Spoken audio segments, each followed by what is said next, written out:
লুকোচুরি রবীন্দ্রনাথ ঠাকুর। আমি যদি দুষ্টুমি করে চাপার গাছে চাপা হয়ে ফুটি, ভোরের বেলা মাগো ডালের পরে কচি পাতায় করি লুটোপুটি, তবে তুমি আমার কাছে হারো, তখন কি মা চিনতে আমায় পারো? তুমি ডাকো, খোকা কোথায় ওরে? আমি শুধু হাসি চুপটি করে।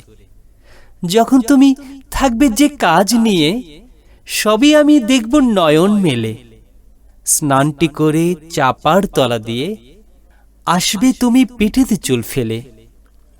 এখান দিয়ে পুজোর ঘরে যাবে, দূরের থেকে ফুলের গন্ধ পাবে। তখন তুমি বুঝতে পারবে না সে তোমার খোকার গায়ের গন্ধ আসে। সন্ধে বেলায় প্রদীপখানি জেলে যখন তুমি যাবে গোয়াল ঘরে, তখন আমি ফুলের খেলা খেলে টুপ করে মা পড়ব ভুঁয়ে ঝরে। আবার আমি তোমার খোকা হব, গল্প বলো তোমায় গিয়ে কব। তুমি বলবে দুষ্ট সিলি কথা, আমি বলবো না সে কথা।